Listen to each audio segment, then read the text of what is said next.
दोस्तों, अगर आपको इंडिया में रहना है तो अब सांस लेने के भी चार्जेस देने पड़ेंगे। जी हाँ, 1 अप्रैल से अब कुछ ऐसा ही होने वाला है। आम आदमी जब कहीं बैंक में 2 पैसा जमा करता होगा तो मनी मन कहता होगा आम आदमी बचाएगा क्या और बैंक वाले निचोड़ेंगे क्या, क्योंकि बैंक ग्राहक से कहते हैं कि एक मिनिमम बैलेंस खाते में बनाकर रखिए। अलग अलग बैंक में नियम है कि तिमाही या मासिक एक औसत बैलेंस खाते में बनाकर रखिए। अलग अलग बैंक में मिनिमम बैलेंस का ये नियम गांवों में 500 रुपए से लेकर महानगरों में 10,000 रुपए तक का है। इसी नियम के साथ अब आप देखिए, खबर बड़ी ये है कि 1 अप्रैल से खातों में मिनिमम बैलेंस का नियम बदलने जा रहा है। देश में सरकारी और प्राइवेट कई बड़े बैंक न्यूनतम बैलेंस की नई शर्त लागू करने जा रहे हैं। यानी अब बैंक नई शर्त के हिसाब से मिनिमम बैलेंस अकाउंट में नहीं रखा तो चार्ज लगाकर काटेंगे। देश में कई लोगों को ये लग सकता है कि अरे बैंक वाले कोई बहुत पैसा थोड़े ना काट लेते हैं, थोड़ा सा ही तो वो चार्ज लेते हैं। उन्हीं लोगों के लिए ये रिसर्च है। जब जनता के बैंक खाते में मिनिमम बैलेंस के नीचे पैसा जाता है तो कैंची बैंक की चलती है, जिसका ये नतीजा रहा है कि भारत में 12 सरकारी बैंकों ने 5 साल में 2019-20 से लेकर 2023-24 के बीच 8,500 करोड़ रुपए जनता के खाते में मिनिमम बैलेंस ना होने पर चार्ज के तौर पर वसूल लिए। इंडिया में मिडिल क्लास लोग किसी तरह से मेहनत मजदूरी करके कुछ पैसे कमाते हैं ताकि उनका घर चल सके। कुछ सेविंग करते हैं बैंक में ताकि बाद में फ्यूचर में अगर कुछ इमरजेंसी होती है, मेडिकल ट्रीटमेंट करानी हो या फिर किसी टाइप की शादी करानी हो किसी टाइप की, तो उसके लिए वो बैंक में सेविंग रखते हैं। लेकिन आप सेविंग मेंटेन नहीं करोगे, उसके लिए भी चार्जेस लगेंगे। अगर आप एटीएम से पैसे निकालने जाते हो, अगर 2 बार से ज़्यादा 3 बार से ज़्यादा आपने पैसे निकाले, उससे भी चार्ज लगेंगे। अगर आप बैलेंस चेक करने जाते हो, उससे भी आपको चार्ज देना पड़ेगा। इसका मतलब ये है कि सरकार की नज़र हम गरीब जनता पे पड़ी हुई है। मतलब ये है कि सरकार सारी चीज़ बेचने के बाद भी उनका पेट नहीं भर रहा है, उनका नज़र अब गरीब जनता पे पड़ा हुआ है। वो ये सोच रहे हैं कि मिडिल क्लास फैमिली से या फिर गरीब लोगों से किस तरह से पैसे वसूले जाए, किस तरह से पैसे लिए जाए। और आपको बिलीव नहीं होगा, ये सारे पैसे लेने के बावजूद भी सरकार के ऊपर इतने सारे कर्ज हैं। आप बिलीव नहीं करोगे, आखिर ये सारे पैसे जाते कहाँ हैं?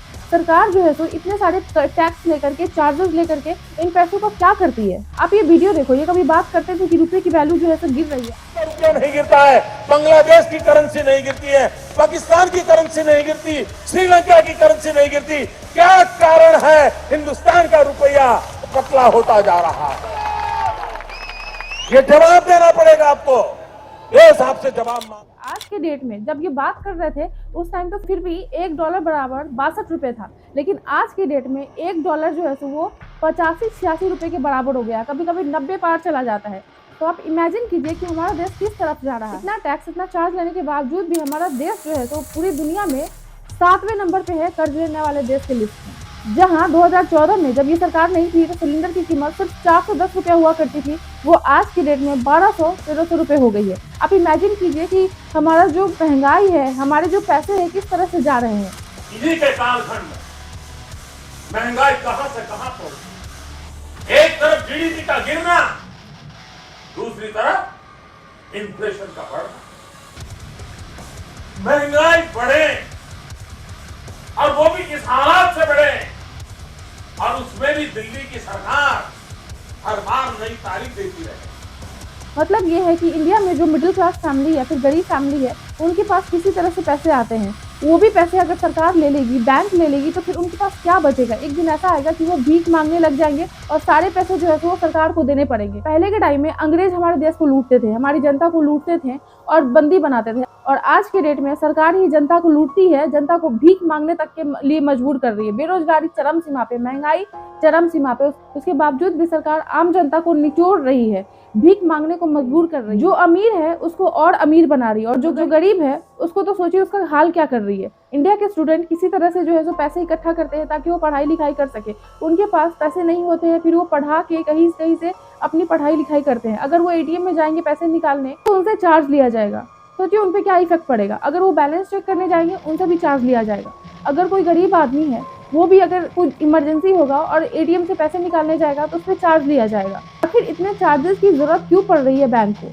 इंडिया में बेरोजगारी ऐसे ही बहुत चरम सीमा पे है, महंगाई भी चरम सीमा पे है। स्टूडेंट जॉब के लिए मारे फिर रहे हैं, लोगों के पास जॉब नहीं है। जिन लोगों के पास थोड़े बहुत पैसे हैं, सरकार उस पर टैक्स और चार्ज लगा करके उसको मरने के लिए छोड़ रही है। आज के टाइम में लोग रो रहे हैं, बीमारी में दवा लाने तक के पैसे नहीं है। महंगाई इतनी है कि लोग अपने बेसिक नीड्स को पूरा नहीं कर पा रहे हैं और सरकार को ये सब नहीं दिख रहा। सरकार ये सोच रही है कि इस गरीब जनता से किस तरह से इसको निचोड़े। जो अमीर हैं उनसे उनको पैसे नहीं लेना है, सिर्फ गरीब लोगों से ही पैसे लेना है। भ्रष्टाचार हमारे देश में भरे पड़े, हमारे ही पैसे लेकर के नेता लोग नोट छाप रहे हैं, नोट जो है अपने घर में छुपा करके रख रहे हैं और हम लोग क्या, हम लोग भीख मांग रहे हैं। ये देश की हालत है।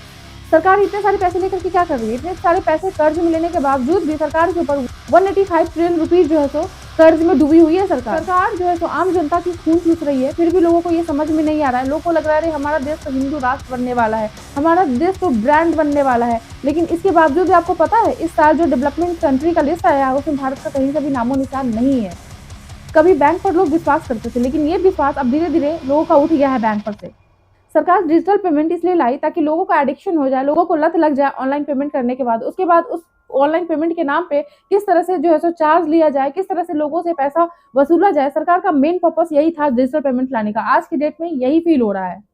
एक टाइम था जब सरकार प्राइवेट बैंक से सरकारी बैंक बनाई ताकि लोगों का विश्वास जो है सो बैंक पे लगा रहे, लोग जो है सो बैंक में विश्वास करें और अपने पैसे जो है सो बैंक में डालें। लेकिन आज के डेट में जो सरकारी बैंक था, सरकार उसको प्राइवेट करने पे तुली हुई है और बैंक जो है सो सरकार की एजेंट के रूप में काम कर रहा है ताकि आम जनता से पैसे जो है सो किस तरह से ऐंठा जाए, किस तरह से वसूला जाए, ताकि जनता का भरोसा जो है सो बैंक पर से उठ जाए। 2014 के बाद चीजें इतनी महंगी हो गई, आप इमेजिन करो, जो 415 रुपए में, 420 रुपए में जो सिलेंडर दिया करता था वो आज के रेट में 1200-1300 हो गया। इससे कोई बात नहीं कर रहा है। 2014 के टाइम में $1 की वैल्यू जो है सो 60-62 रुपया हुआ करती थी और आज के डेट में $1 की वैल्यू कभी 92 रुपीज होती है, कभी 90 रुपीज होती है, कभी 85 रुपीज होती है। इस पे कोई बात नहीं कर रहा है। 2014 में पेट्रोल 70-72 रुपए हुआ करता था, जो आज की डेट में 100 से ऊपर रुपए तक जो है तो पेट्रोल मिल रहा है। इस पर कोई बात नहीं करेगा। 2014 तक में 10 केजी आटा खरीदने के लिए सिर्फ 210 रुपए देने पड़ते थे, जो आज की डेट में अगर हम 10 केजी आटा खरीदते हैं तो हमें 420 और 430 रुपए देने पड़ते हैं। इमेजिन कीजिए कि महंगाई कितनी हाई लेवल पे है। आम आदमी कैसे आटा, चावल, दाल कैसे खरीदेगा और क्या खाएगा और क्या कमाएगा? जो कमाएगा वो भी सरकार को देगा, तो फिर उनका जीवन यापन कैसे चलेगा? और इतना सब होने के बावजूद भी हम उन्हीं को सरकार बनाते हैं, उन्हीं को वोट देते हैं इस नाम पे कि हम हिंदू राष्ट्र बने रहें। हम जो है तो हिंदू हैं और वो मुसलमान है। मुसलमान के साथ गलत होना चाहिए, हिंदू के साथ अच्छा होना चाहिए, हिंदू और मुसलमान में लड़ाई होना चाहिए। इन सब चीज़ों के नाम पे जो है हम सरकार को वोट देते हैं। आप अपनी सोच बदलिए। आपकी क्या हालत हो रही है? बैंकों की हालत जो है तो खराब हो गई है। बहुत सारी बैंकें जो है तो दिवालिया होने के कगार पे आई हुई हैं। बहुत सारी सरकारी कंपनी है जो वो बिक चुकी है। बहुत सारी नौकरी जो है तो सरकार खा गई है। आप इमेजिन करके देखिए कि हमारा देश किस तरफ बढ़ रहा है। अभी भी इस चीज के बारे में आप सोचिए। अगर आप मेरी सोच से सहमत है, जो मैं कह रही हूँ आपको लग रहा है कि ये सही है, तो इस वीडियो को ज्यादा से ज्यादा शेयर करें, लोगों तक पहुंचाएं कि हमारे साथ क्या हो रहा है। अभी भी आप अपनी आंख खोलिए और देखिए कि हमारे देश में क्या हो रहा है। तो मिलती हूँ मैं आपसे नेक्स्ट वीडियो में, तब तक के लिए जय हिंद।